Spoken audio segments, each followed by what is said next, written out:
Media 2 Africa. L'Afrique vous parle.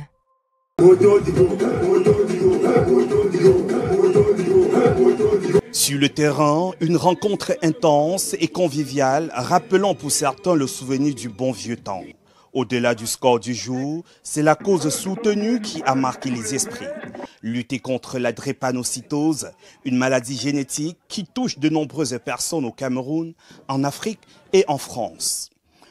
C'est d'abord ce soutien qu'on veut apporter aux enfants atteints de la drépanocytose. C'est une maladie qui affecte beaucoup plus les enfants. Et comme l'association ADRECAF qui est à l'origine de cette initiative, avec son promoteur, le très légendaire Pierre Ndjanka Beyaka. Voilà. Et donc, on a passé un très bon moment. Partis tous d'Île-de-France pour Marseille, ces anciens lions indomptables ont été accueillis à la gare de Marseille par leurs anciens coéquipiers, initiateurs du projet et la présidente de l'association Aide aux drépanocytaires au Cameroun, en Afrique et en France.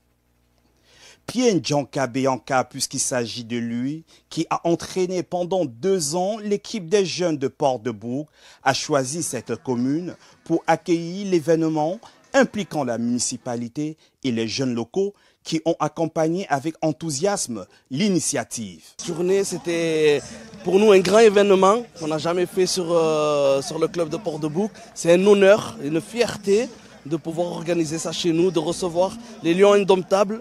Ils ont fait rêver des millions de personnes et de les avoir là aujourd'hui présents sur le terrain à nos côtés, c'est une grande, grande fierté.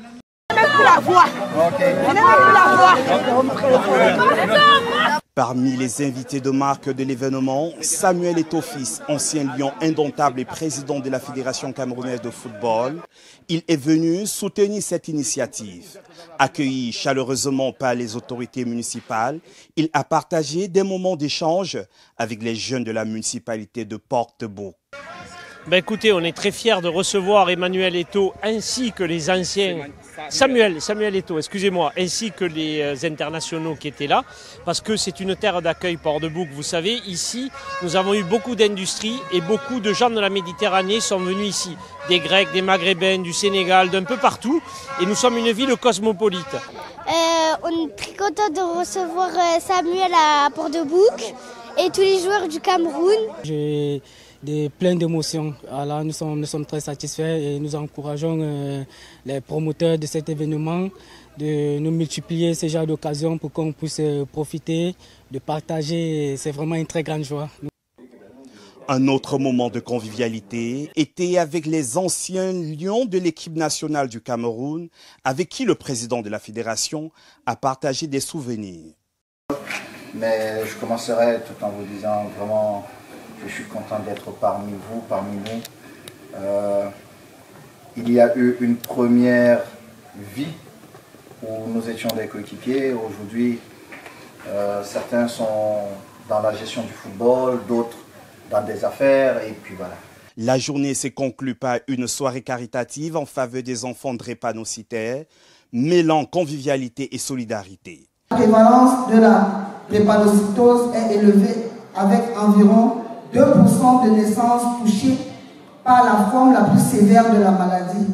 Une belle démonstration de l'engagement sportif au service d'une cause humanitaire. L'événement, c'est une association qui apporte l'aide à beaucoup de personnes qui en ont besoin, qui apporte l'aide aux enfants à cause de cette maladie. Parfois, il y en a qui n'arrivent pas à la majorité, il y en a parfois qu'après la majorité, ils n'arrivent pas à continuer. Donc au jour d'aujourd'hui, je ne peux que continuer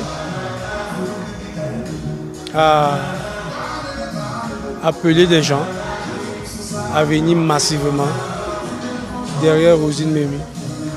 À Port-de-Bouc, le football a une nouvelle fois prouvé qu'il peut rassembler, mobiliser et surtout apporter de l'espoir. Un match, un combat, un avenir meilleur pour des enfants touchés par la drépanocytose.